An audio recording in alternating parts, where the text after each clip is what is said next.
Hello, everyone. I'm Rania Khalek, and this is Dispatches.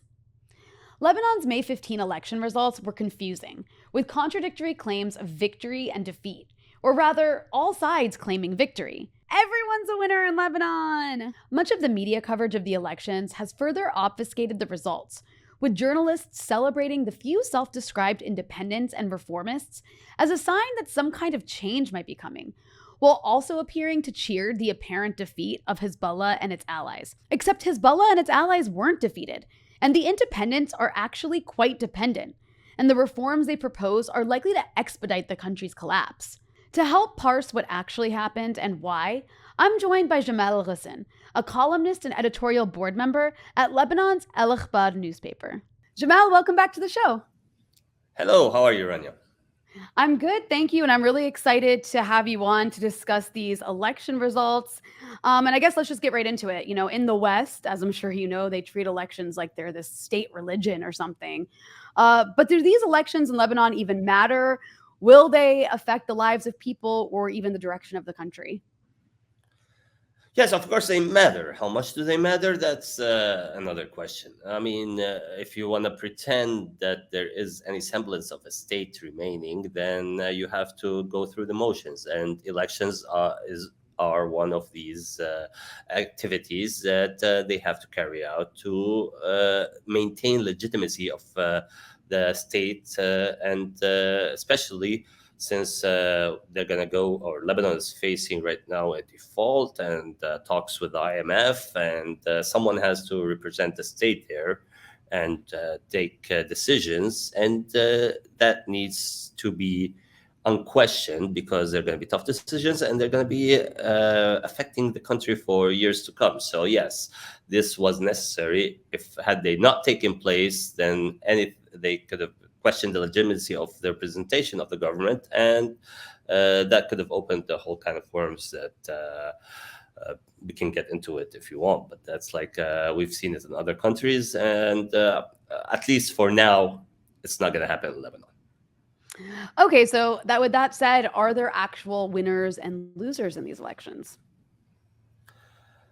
Like you said in your intro, there was everybody's claiming to be a winner, and to an extent, everybody can do that when you have a moving goal post. Sorry, there is everybody set their own goals for the election, and a lot of the parties achieved these goals. But at the end of the day, you have a balance of powers in Lebanon, and you have big questions facing the nation, and there are major decisions that have to be taken, and up to now the powers that involved in this country have to make tough decisions that we don't know if they're going to be able to do that or not.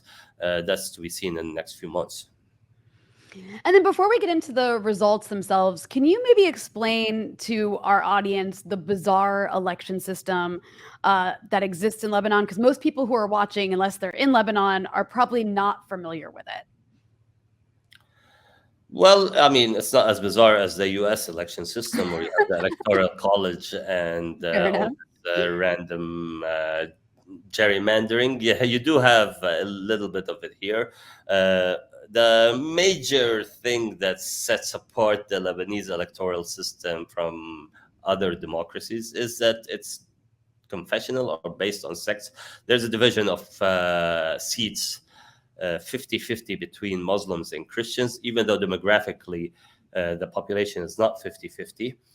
And within each religion, there's a quota of seats for each of the sects. And again, it doesn't take into consideration the actual demographics. And this sometimes gives overrepresentation to certain powers and underrepresentation, on the other hand, obviously, for other powers. And but that's why at the end of the day they end up having the confessional leaders or the representatives of each sect having to sit at a table and talk and agree and disregard a bit the numbers, and that's why they have to reach consensus on certain things, because otherwise they can always question the legitimacy of representation, and if you question the system, then you start questioning the whole state or the whole raison d'etre of Lebanon. So that's always been like something that everybody agrees to, even though everybody knows that it's not really fair. So, but they go with it anyway. And I mean, speaking of the fact that it's not fair, we in the U.S., of course, we call this gerrymandering. And like you may know, Lebanon, of course, is split up by sects. And your own colleague at Akhbar, Amal, wrote that he didn't vote because his vote, according to the current electoral rules, is worth only a quarter of some other people's votes, and he would not vote until the system changed to one voter, one vote. So can you maybe elaborate a bit on what this means? What is this notion of threshold? And why do some votes, like let's say like a Shia Muslim vote, have less weight than, say, a Christian vote? And in other words, can you explain Lebanon's sectarian gerrymandering system and who it gives an advantage to and then who it disadvantages? Well, first of all, Amr caught a lot of heat for not voting today. There's a lot of backlash on Twitter because he did not fulfill his civic duty, but that's a different story. The issue, I don't want to get into the sectarian side of things. I'm going to take as an example North Lebanon, for example, and I'll use it to explain, because it's not really sectarian. It's more a class issue. And this is where you can actually, even if you don't know about the sects of Lebanon and you don't know what the differences are, the difference is evident in the fact how they treat, how the electoral system treats the different classes of Lebanon. In North Lebanon, for example, there are 3 districts. One, the city of Tripoli and its surroundings, and one is let's call it the old money establishment Christians, and one is a mixed area of Christians and Muslims, but that's a poor, historically marginalized area, and it's called Akhbar. In the same district, if you want to be fair and distribute the 128 seats of parliament in Lebanon equally among the districts, North Lebanon would maintain its number of seats. The only difference is that the city of Tripoli and the elites of the city would lose 1 seat to Akkad, of course. And the old elites of the old establishment in Lebanon, in mainly the Maronite establishment of Lebanon, would also lose 2 seats to Akkad, which is a mixed area. It just happens to be a poorer area and a historically marginalized area. So it's more about city elites versus periphery, and it happens to be that certain areas are of certain sectarian tone, but that doesn't change the fact that the system favors the city and the old money and the elites that have controlled or took part in creating this entity 100 years ago, and it still favors them today. But it is interesting to me that, like, when you look at the numbers of votes, for example, that people who were on Hezbollah's list or representing Hezbollah, they have like tens of thousands of votes for their 1 MP.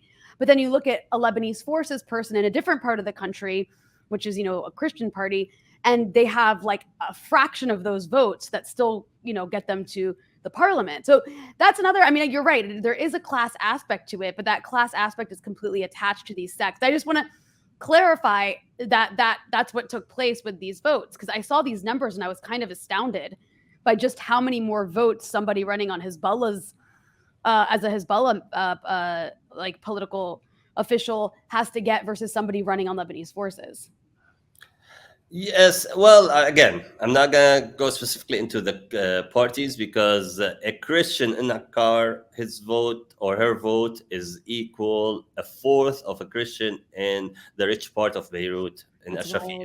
So this is they get 1 vote or 1 MP per 5,800, I think, came out the voters, while up in north you need more than 20,000 voters to get an MP. The same with some of the areas where Hezbollah has a strong presence, and actually the biggest or the most most votes per MP were in one of the southern districts where Hezbollah has a strong presence, and where they needed over 23,000 votes to secure one seat. So yes, there is more, but like as I explained earlier, it's these regions that are away from the center, that around which the Lebanese state was built, are the ones that are most marginalized, and they've been historically marginalized, and they just happen to have a majority,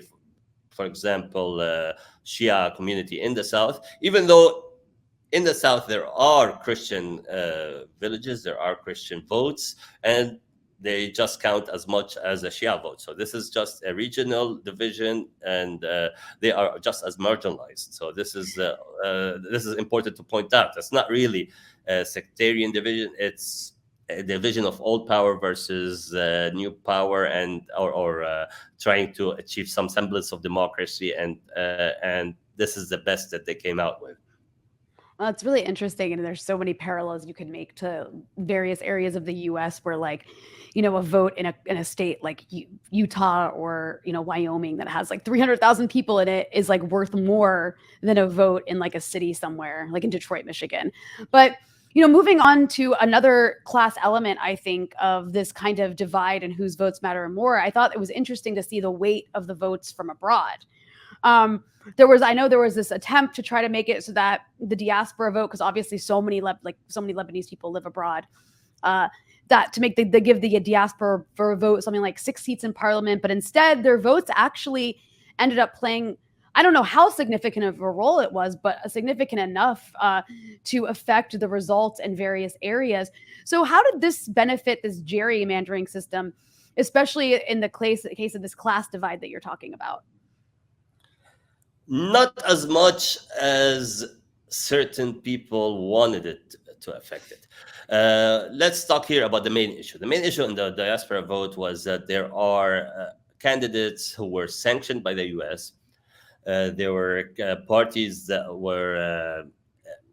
are illegal in certain countries, and that were not allowed to campaign search for this diaspora vote. On the other hand, you had parties that were encouraged by their favorites of Western embassies, particularly the US, who they're trying to push, who had all the freedom in the world to mobilize, to campaign, to canvass door to door in places like Australia or in the UAE or even in the US and in Europe. So this created an unfair advantage, of course, to these parties. And we're talking here mainly about, of course, Hezbollah, which is put on many terrorist lists in the West, and some of the allies of Hezbollah, particularly the Free Patriotic Movement, the party of the President of the Republic, and there was a great campaign to try to minimize their representation. They used to have the biggest parliamentary bloc after the last election, and over the last few years, it was largely demonized by establishment media and by the Western embassies, and the leader of the party was even put on the sanctions list by the US. So there was definitely an unfair advantage to the parties that were pro-West in the diaspora vote. And there was a hope that maybe that would push the parliament or the elections in a certain direction where a clear majority would be formed from the parties who are pro-West, but that did not materialize. Yeah, I mean, it's really crazy to think about, like, if you are a Lebanese person living in the US or in Germany or in the UK, is it really possible for you to, if you, let's say, want to vote for somebody in Hezbollah, to go and vote for somebody who you can literally be arrested in that country for, supporting a terrorist organization if you have any sort of affiliation with them? How can you go vote for them? Like, and then, don't even get me started on people in countries like the UAE or in Saudi Arabia. If you're a Lebanese person there, like, I mean, I wouldn't trust being able to vote for these parties if I wanted to, because I would assume I'm being watched by the very dictatorial police state that exists in those countries. But that's also a very good point about the kinds of people who were getting get the most visible. Even when I was in the U.S. Ahead of these elections, I saw a lot of my cousins following like certain Instagram pages that were promoting a lot of these sort of like civil society parties that are close to Western embassies. So there was certainly an unfair advantage among who got to actually advertise themselves to these people abroad. I'm sure there was no Hezbollah campaign ads in anywhere in the U.S. or in Germany. But that said, despite you saying that these votes didn't have a significant impact, if all votes in Lebanon were equal, how do you think the results would differ? We did something in the paper where had all districts been equal, if we had distributed the seats over the number of voters, certain areas, certain districts would have lost up to 5 members of parliament. And I'm talking here about the East Beirut district, which currently has 8 members of parliament. If it was a fair distribution, it would only have 3.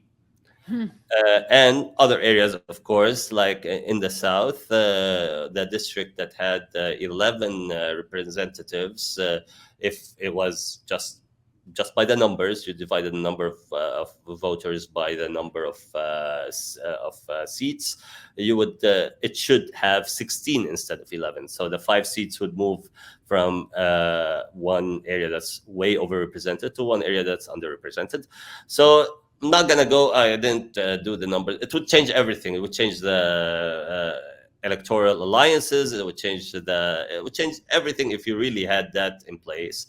Of course, that's just assuming we keep the same districts. If you do the whole country as one district and with parties running in the entire country, that also would change the whole approach. The whole approach of campaigning. It would force people to go out of their comfort zones and their little cantons to actually campaign outside of their where they're most popular. So that's assuming you have different rules of the game. But given the current rules of the game, if you really just want to distribute the seats equally or fairly, where each person weighs the same no matter what district they come from, yes, there's a major there will be a major redistribution of seats, as I mentioned, and certain area that has 8 representatives would lose 5 of them. Like they lose more than half. So yeah, it's significant. It's not something minor. And now going into some of the specific parties and how they did. How did Hezbollah do among Shias compared to previous elections? The mainstream narrative that we heard, especially immediately after the elections took place, was that Hezbollah's been defeated. They lost so big. How does that narrative compare to reality? Well, they did lose their alliance used to control the majority of parliament in the last parliament. They did lose that. There's no clear majority in parliament right now, so they just can count on their own solid alliance to secure that majority. Some people are trying to read between the lines and trying to see some of the candidates where they would fall on certain issues, and that they did not really lose. They still control a majority on major strategic issues.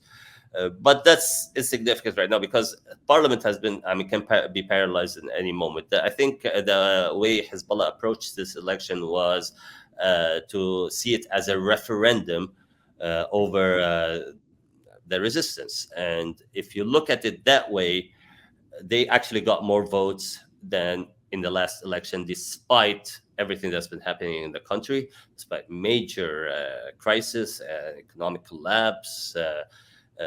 People have turned on certain parties. Certain parties have lost a lot of representatives. Not Hezbollah. Hezbollah have actually gained. They got more votes in this election than it did in the last election. And again, the electoral law and system is as it is, so they didn't gain seats, but they do have kind of like the most votes, even though they don't have the largest number of MPs. They have by far the most votes as a party, but because of the way the MPs are distributed and the seats are distributed, they do not have the largest number of MPs. I see.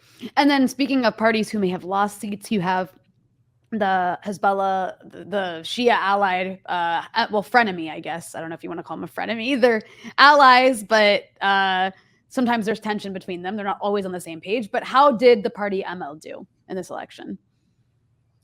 They actually also see they maintained kind of the number of seats. They did lose a couple, and that can be attributed to miscalculation on certain alliances in certain districts. But they did seem to lose on the total number of votes. So even though they maintained the number of seats, that's not where the major loss came for that alliance. They did lose some of the other allies within the what is called the March 8th alliance, which is used to control the majority, came from other smaller parties, and some would argue that it's addition by subtraction,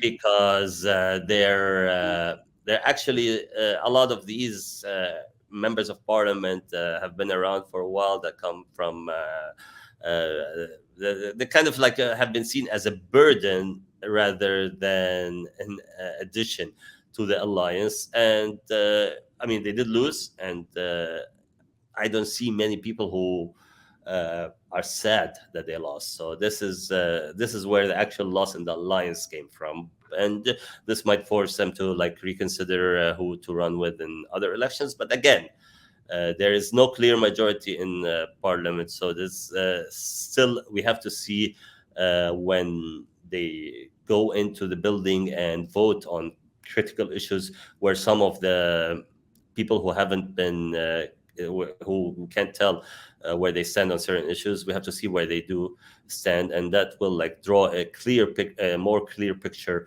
of how the alliances stand right now. Interesting. I mean, did there just seem to have been a much smaller, not as well funded or large campaign? Like there was this big campaign against FPM, the Free Patriotic Movement, an attempt to break Hezbollah's majority coalition in parliament. There was a lesser campaign against Amal. It wasn't quite as big, but there has been a campaign against Amal.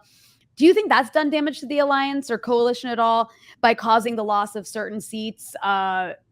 And then also, like, Amal did field a few unpopular candidates. A lot has been made about the loss of this guy, Marwan Khairuddin, who is considered to be like a representative of banks or whatnot. But based on what you're saying, it sounds like even if he lost overall, Amal didn't actually lose because they gained seats elsewhere. Is that a proper conclusion? No, because Marwan Khairuddin is not a candidate of Amal. The Amal candidates have all. I mean, he was kind of pushed on the list by an agreement between Amal and the PSP, Walid Jumblat's party. I think what we're looking, if you look at the electoral map right now, we, instead of having like two blocks, a majority minority, we have kind of three blocks. We have Hezbollah and FPM as solid allies on most issues, while on the other side you have the LF and the pro-West parties as a solid yet smaller group.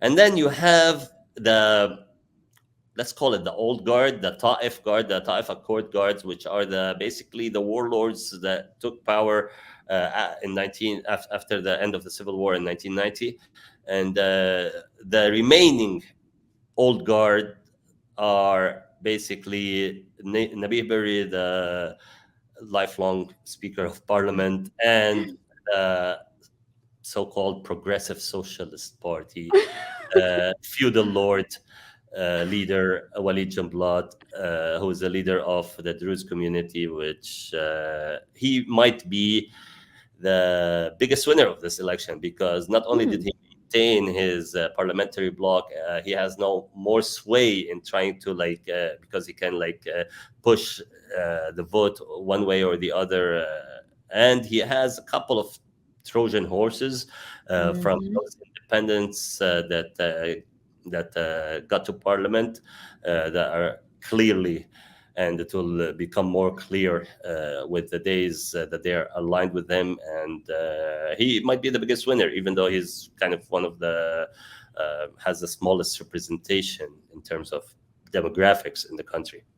And I want to get to that, but first I want to talk about the Christian vote. Can you give us a breakdown of the Christian vote? Because a lot was made of this, especially by the Lebanese forces themselves. You had their leader Samir Jaja claiming, like, we now represent the biggest we're the biggest representative of Christians in the country. So how did that vote actually break down?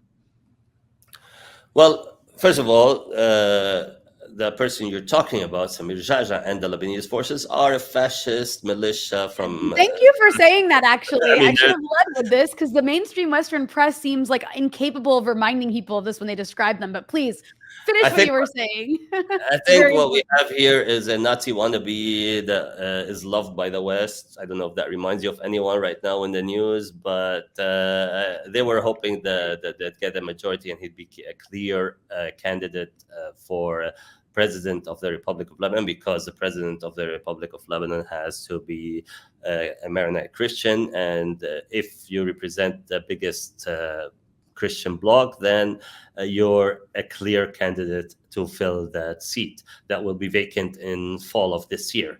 Mm-hmm. That did not happen.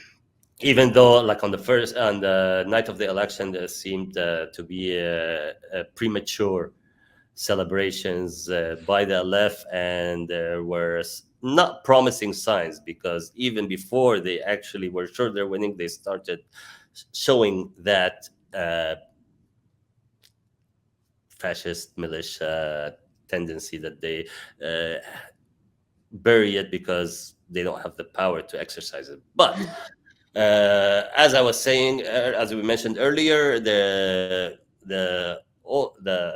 FPM, Free Patriotic Movement, led by Gibran Bassil, has been subjected to an all-out attack by the establishment in Lebanon and by the pro-West camp, because they have a strong alliance with Hezbollah. And I think this was the major battle in this election. And there was talk that their majority, or this major bloc, and their representation of Christians has vanished, and that they will disintegrate, and that it's the end of the FPM. Instead, what we have is that they had a very strong showing, despite everything that went on, despite sanctions by Washington, despite threats against the candidates that if they run on lists with Hezbollah candidates, they will also face sanctions. Despite all of that, they still had a very strong showing. Yes, they lost a few seats, but they still had a very strong showing. They still have a bigger bloc than the Lebanese forces. And that, given everything that was going on in the country, and that's actually can be seen as well, I wouldn't call it a victory, but as basically going against all predictions or the bets that the Western camp had on these elections. It's kind of ruined all their plans. Let's just put it that way.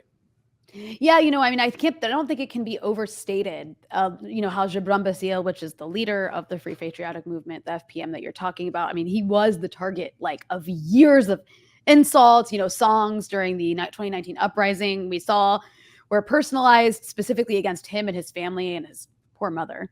And, he was sanctioned, like you mentioned, by the Trump administration, and he was sanctioned, to be clear, for refusing to betray his alliance with Hezbollah.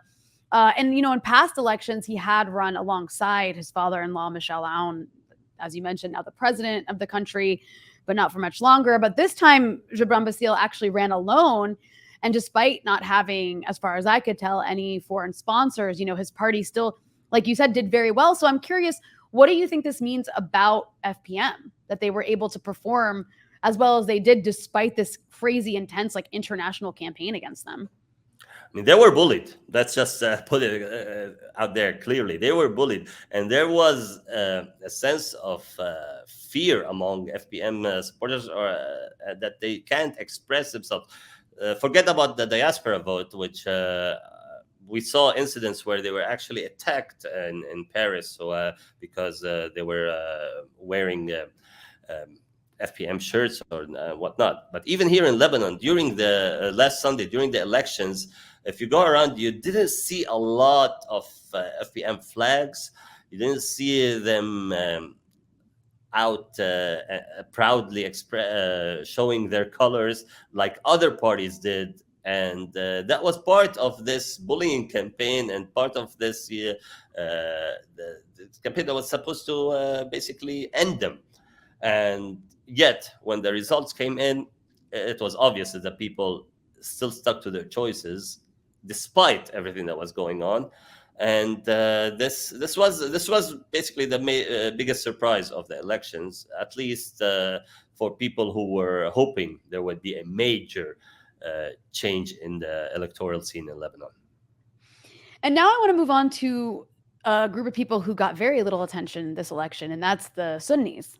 Who, I guess a good place to start with that would be there was this attempt to abstain, or a call for an abstention. Did the Sunni abstention from voting lead to surprising winners, do you think? Well, the abstention or the call for boycott of the elections was by former Prime Minister Saad Hariri, the son of the slain former Prime Minister Rafiq Hariri. That's if for people who might be watching, I don't know if you remember, there was an incident where the Prime Minister of Lebanon was kidnapped by the Crown Prince of Saudi Arabia and tortured a few years ago. Well, that's him. So as a result, Saad Hariri decided to. I mean, he has lost also with everything that was going on. He decided early on that he's going to be boycotting the elections, and his future movement, which was one of the top 3 represented parties in parliament in the last parliament, that they will boycott the election. And that opened, and here's where we talk about, new faces in parliament. It's basically a lot of the void that was left by the future movement is where these new faces came in. And if you really look closely, and there's also a lot of them are still not that far from the future movement. It's hard to tell exactly the numbers and who's doing what, but there was a clear, up to a certain point in the day, there was clear signs of boycott. There are certain areas where the percentage of Sunni vote was significantly less than in the last election, and that was because many of the followers or the loyalists of Saad Hariri did adhere to the boycott call. So we did see a drop in the Sunni vote in Lebanon in these elections. Compare on the other side, you had a rise in the Christian vote because there was a fierce competition there. So overall, the vote in the last election, this election was the voting percentage was roughly the same. It was 49 point something percent. So there isn't a clear sign of a boycott if you look at the overall numbers. But yes, there was a sign of boycott. But then, if you look at the regional results, you see that some of the people who tried to fill in or to go straight against the boycott call, the former future movements members who tried to go against the will of Saad al-Hariri were soundly defeated. Here's where so this can be counted as basically a victory for his boycott. Like the people who did win and get into power, they didn't go against the authority of Saad Hariri. And we're talking here about people who were members of his close inner circle who had a very poor showing in the elections. And that's it shows that actually the Hariri camp was very involved in the elections. They wanted to punish traitors, call it as it is, and they didn't mind others to take their place as long as they're not from their inner circle. And they actually supported in some areas, and they did push some of their votes to try to favor some candidates over others.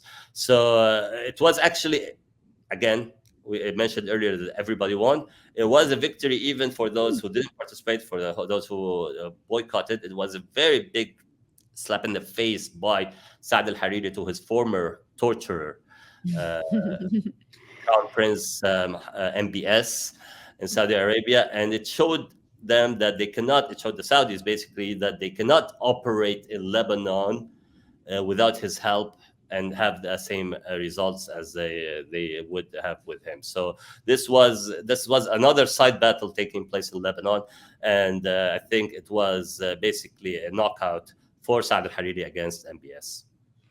Yeah, it's been quite striking to see how the Saudis have been instead backing the Lebanese forces. That's like their new partner in crime in Lebanon. And also, you had like the Saudi ambassador kind of running around Lebanon trying to, pay people to vote, trying to pay Sunni Muslims to vote for Christian Lebanese forces, which was interesting to watch that play out. And also, just as like a reminder, when you talk about him being kidnapped by MBS and tortured, he was forced to resign from prime ministership while he was like being tortured in Saudi Arabia, essentially at gunpoint. It was it wasn't it was unprecedented. I don't think there's any parallel, at least in modern times, of a sitting prime minister of a country being kidnapped by another country and forced to resign from their post. And it received, I think, what was very like little attention, given how insane what happened was. But I want to move on to another realm of these elections, and that is the uprising, reformist, Thawda camp, whatever you want to call them, the so-called independents, right? The forces for change. These are kind of the various ways that they've been portrayed. They portrayed themselves, portrayed in media. So I guess first let's start with, is it right to call them a force for change or reformists or independents? And then second, how they actually do in this election? Again, like everybody else, they also had a victory Everyone in won. this election. Yeah. It's amazing. Everybody wins. Everybody wins. Or like an Oprah show. You get a car. You get a car. You get a car. Well, again, I mentioned earlier that a lot of the seats that were won were those that were left open by the boycott of Future Movement, and that's pretty much like if you look throughout the country, it's these seats that were up for grabs, and a lot of the independents won these seats. The issue is that they're not really one camp. They're not like one clear bloc that see eye to eye on all issues. And as I mentioned earlier, also there's a lot of Trojan horses for the established parties, the other like the parties who took advantage of this opening to try to like sneak in some favorable candidates, and that did happen. Uh, I mean, the whole overall number of candidates. Let's go back a little bit and see what happened in Lebanon in the last 6 years. We've had a complete economic collapse. We defaulted on paying loans. Currency went into a nosedive, losing over 90% of its value. We've had basically a major explosion that destroyed a large part of the capital and killed hundreds of people, injured thousands. We've had an all-out. We have no electricity. We have basically all the basic services. It's completely collapsed. The state is completely collapsing. Yet, when we come to an election, the first election after all these incidents, this change camp, even if you count them all together and you consider that they're all new independent forces, they don't form more than 10% of parliament.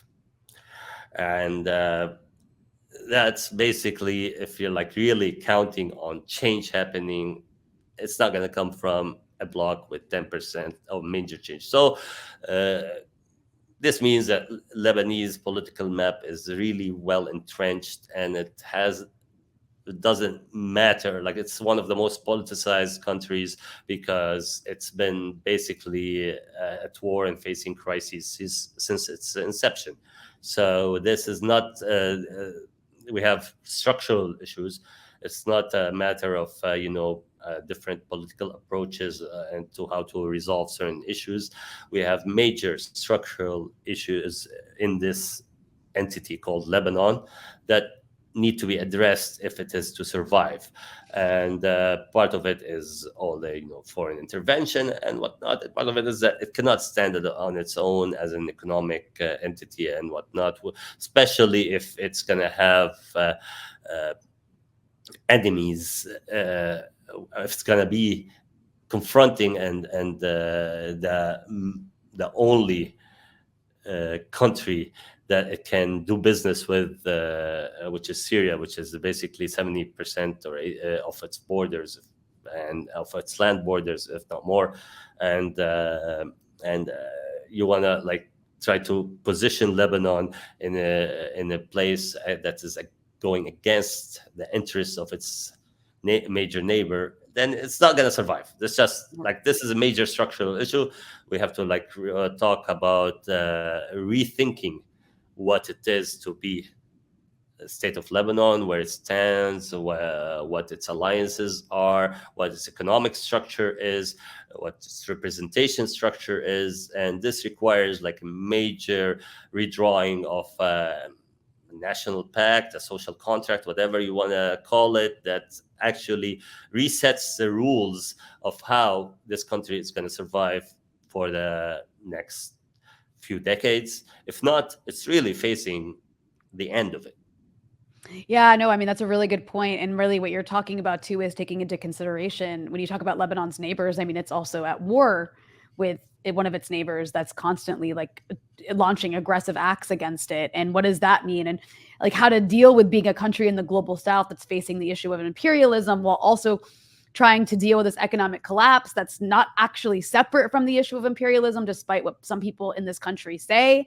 But just to kind of delve a little bit more into the independent camp, Forces for Change camp, I'm still not quite sure what to call them because, like you mentioned, they're so ideologically diverse. I mean, it's from, you have certain people who actually do seem to be pretty progressive minded, at least with what they say, ranging to people like this this one woman who I'll mention by name because she deserves it, Cynthia Zarazir. I don't even know I don't think she's affiliated with any party, but she literally openly, publicly called for the extermination of the Syrian people back in like 2016. And then recently during during campaigning, when this was raised on like a television show, she was asked like if she regrets saying this, and she was like, no, I just regret like using the word exterminate. Or I don't even know if no, she doesn't regret it. She still has like a homicidal desire to like kill Syrians. But this woman won MP, and she's been being like talked about in Western press as though she represents change. So it's like, it's just really interesting. And then you also mentioned like some of these people are also like Trojan horses. I don't know if you want to mention any by name. I know there's a lot of talk that one of them, this guy Mark Doe, who won in Alais, which is the area where my family's from, that he like really is representative of like PSP, the Progressive Socialist Party, Jean Blood politics, because of who his family's affiliated with. Either way, I guess my point of raising all of this is to say that these people are being backed by a lot of the sort of elites that are a part of the traditional problems in Lebanon, the banks, the sectarian system. Like that's what you talk about when you say Trojan horses. And I've heard you make the argument that in some ways these so-called forces for change are actually more dangerous to Lebanon than the traditional parties.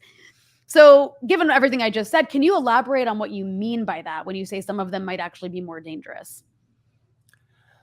Well, when you give the illusion of change and people trust you, then you can pass. I mean, let's not.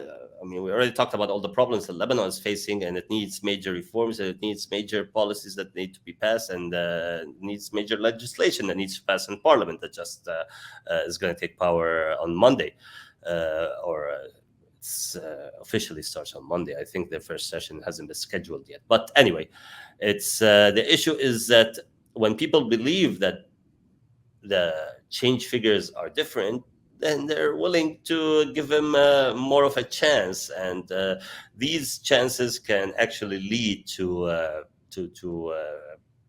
having to pay a bigger price in the future. I mean, if you go back, I want to go back to how neoliberalism was basically entrenched in the. I mean, we can go back through the history to the beginning of the Lebanese state, but after the Lebanese Civil War in 1990, after the end of which coincided with the end of the Cold War, we had this wave that basically swept throughout the global south of having this extreme right-wing, extreme neoliberal policies entrenched into countries where they were sunk into debt, and now we're paying the price. Now the idea is that if right now a country that's broke, and instead of you have new faces that are gonna come in and sell whatever remains of the country's assets in order to pay off the debt to the international banking establishment, then yes, they can be more dangerous. The idea is that how much power do they actually have? When this model was brought into Lebanon, this was brought in by a very strong Prime Minister, Rafik Hariri, who was backed by a strong alliance of Syria and Saudi Arabia that basically gave him free rein into the economy of Lebanon, and that's what led to here. Right now, the people you're mentioning cannot do that because they're just not as powerful. No matter, I mean, even though there was a lot of investment into some of these names, like to create these new faces that will reinvent neoliberal establishment in Lebanon, and new bankers and new people who are different than the corrupt politicians of the past. They limp in to parliament right now. They don't really have that much. They cannot. They do have the backing of some of the traditional feudal powers or banking establishment or whatnot, and they're gonna try to sneak in policies that favor them. But again, we're talking about a few members in a parliament a parliament as a whole does not have much of a say. We're talking, it's a collapsing state. So it's really, I mean, trying to put a band-aid on. Like a gushing, like it's something that's bleeding out, like on the cadaver. Like this is basically what. Actually, even worse. Yeah, even worse. That's a good point. So it's, yes, this is what people are talking on the news, but really, I mean, there isn't much that they can do, really. And then, what was the role of foreign actors, the Saudis, the Emiratis, other countries in the region, Europe, the US? Did they play a role in this election?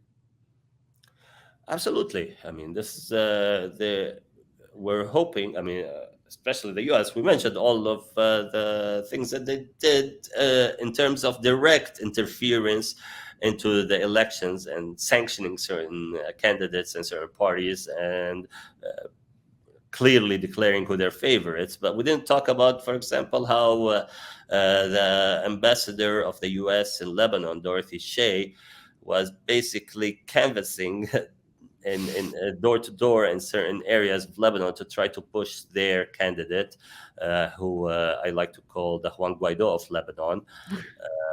And we're talking about Michel Mawad. He's a bit like, the only way I can describe him is Juan Guaido. No, Juan Guaido of Lebanon. He has small local representation in his region. It's not even. It doesn't have the backing of the majority of the people there yet.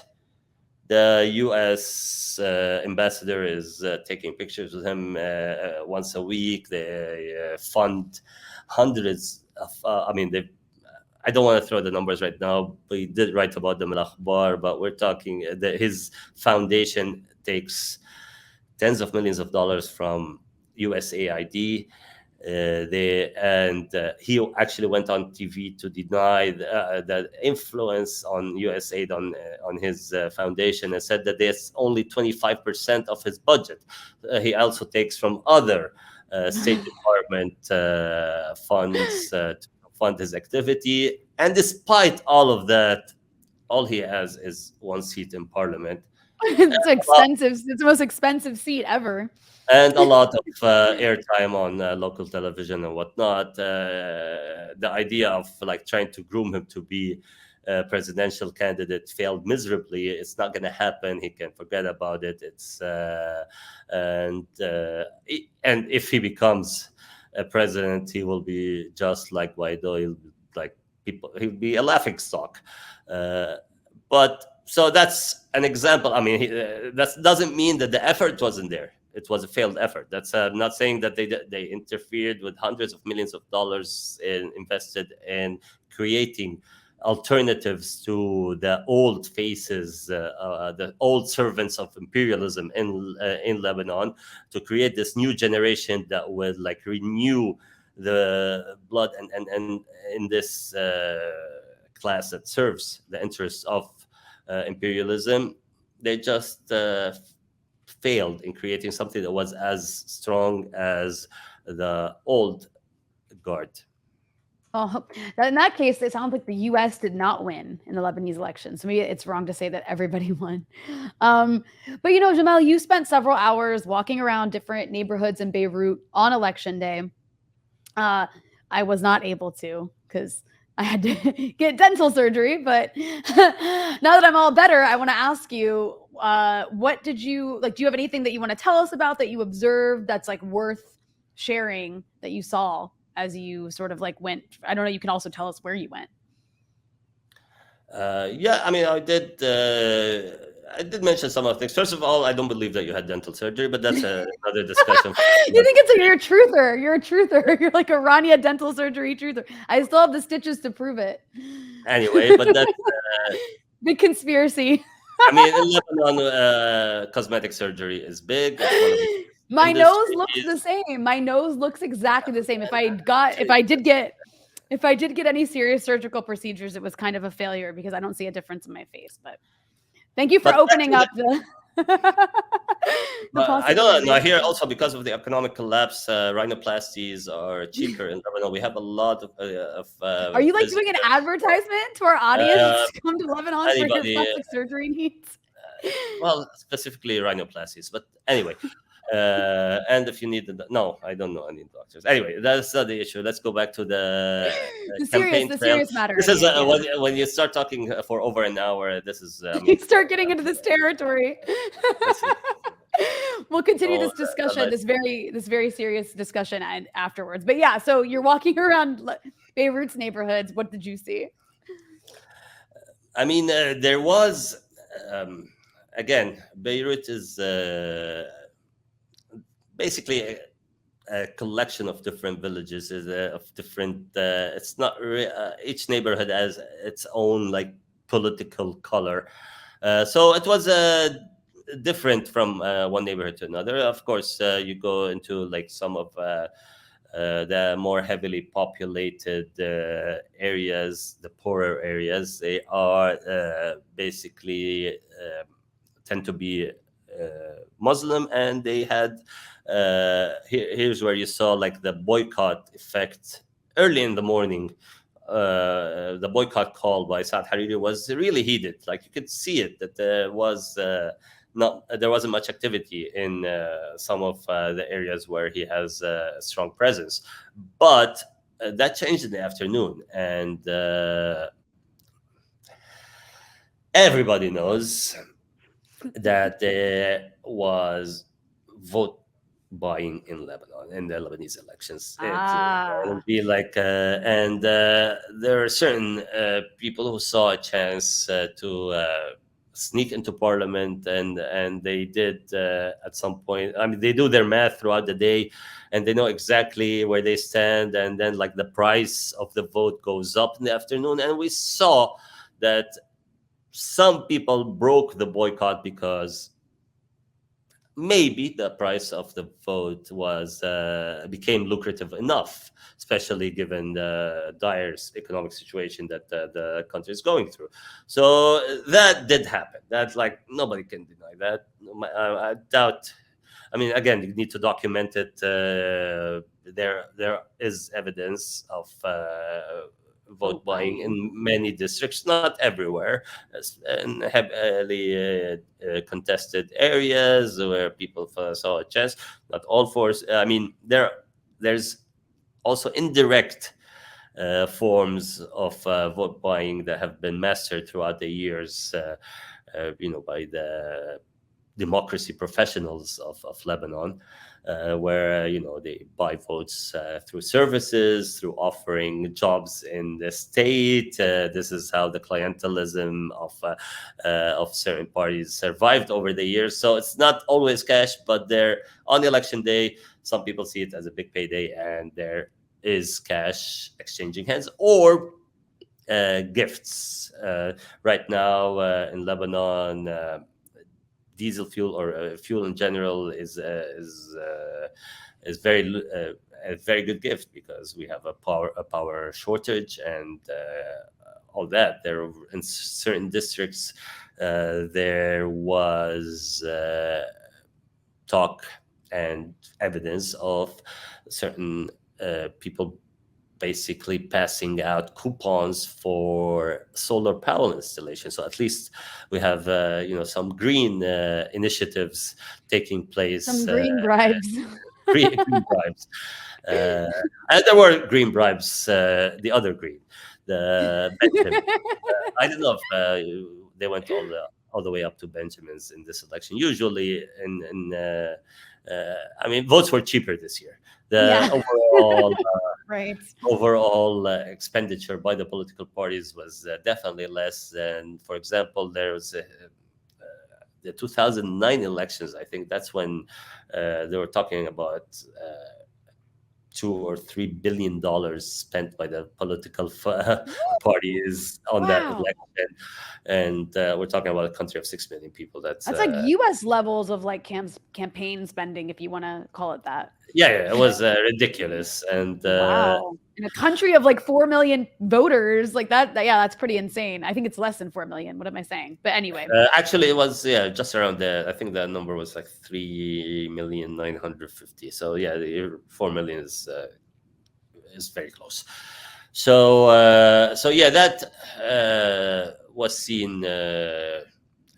Was observed, and as I mentioned earlier, the bullying of FPM loyalists was evident also, because we kind of didn't see a lot of their presence, even though the numbers indicated that they did vote, they did go out and vote, but they weren't as visible as the other forces in on the campaigning or outside the electoral centers. There was a strong presence for one candidate who Akhbar reported that he spent $16 million on the campaign, hoping to like really cash in on the boycott by Hariri to kind of like take over most of his bloc. I'm talking here about Fuad Makhzoumi. And how did he do? He won his own seat, which he had gotten in the last elections, and that's his entire parliamentary bloc. It's pretty pathetic when you spend that much money on an election, and you know that he bought votes too, and it still didn't work. Geez, $16 million. Yeah, that's for a parliamentary seat in a collapsing country. That might not even, like, I don't know how. Let's see if the parliament even convenes. That's another thing. Like over the last, I mean, if you look at how many times parliament convened in the last 4 years, or even in the parliament before that. It's really minimal. So it's like I said, Lebanon's problems are much. They're not technical. They're not a matter of legislation or upgrading or updating laws. It's they're much bigger than that. They're very structural, and those can't be resolved in parliament or many of the state institutions. So before, I have just a couple more questions here. I know it's been, as you mentioned, like an hour. But I wanted to ask you, we've seen after the elections this kind of conciliatory call from, I think, a diverse array of parties, from like Faranji's Marada to Gibran Basil to Hezbollah to Nabi Birri, supporting dialogue, and in the case of Birri, even calling for like an end to the Taif sectarian system and a transition to a decentralized system. What does this all mean? Is that like significant? That there is a growing chorus, if you will, of traditional parties agreeing that this needs to change? There are always voices that change is needed. Even if you go back to the Taif Accord, which is the accords that ended the civil war in 1990, they were never fully implemented. There are many state institutions that were called for back then that never materialized, never came to life. There was supposed to be a Senate that represented the interests of the sects, while the parliament would be liberated from the sectarian quotas, and it would be just a fair representation in it. And there were also other state institutions that never materialized. So it's just one thing to say, call for these things, and then there's another is what's actually happening and how the rule or the country is ruled on the ground. And here is where you have a lot of extracurricular activity that takes place. You have influence. You mentioned the Saudi ambassador. He was openly on the campaign trail, and it usually means that he's carrying around bags of cash to support certain candidates. I mentioned the U.S. embassy, the European ambassadors openly interfere in Lebanese affairs, and in the campaign they were calling for votes for change, especially the German ambassador on his Twitter account. It's not like something that is hidden. Like this is violates all diplomatic treaties and whatnot. But again, we're talking about a diseased state. So it's really we have to look at it and for what it is, and not expect things to go by the book. And then I guess lastly, you've mentioned a few times that elections and like a new parliament is not going to change Lebanon, because Lebanon's problems require way bigger structural changes. What does that mean? What does need to happen in Lebanon? Is there anything that could even be done? Like in an ideal world, what would need to happen in Lebanon for the country to not be, continuing towards rock bottom if it hasn't already hit? Well, for Lebanon to have any chance of prosperous future, change has to happen, not just in Lebanon, but beyond Lebanon. We're talking about major imperial influence has to be ended, and that includes ending the presence of the settler colonial state that they call Israel, that's on the land of Palestine, south of Lebanon. That's one thing that will.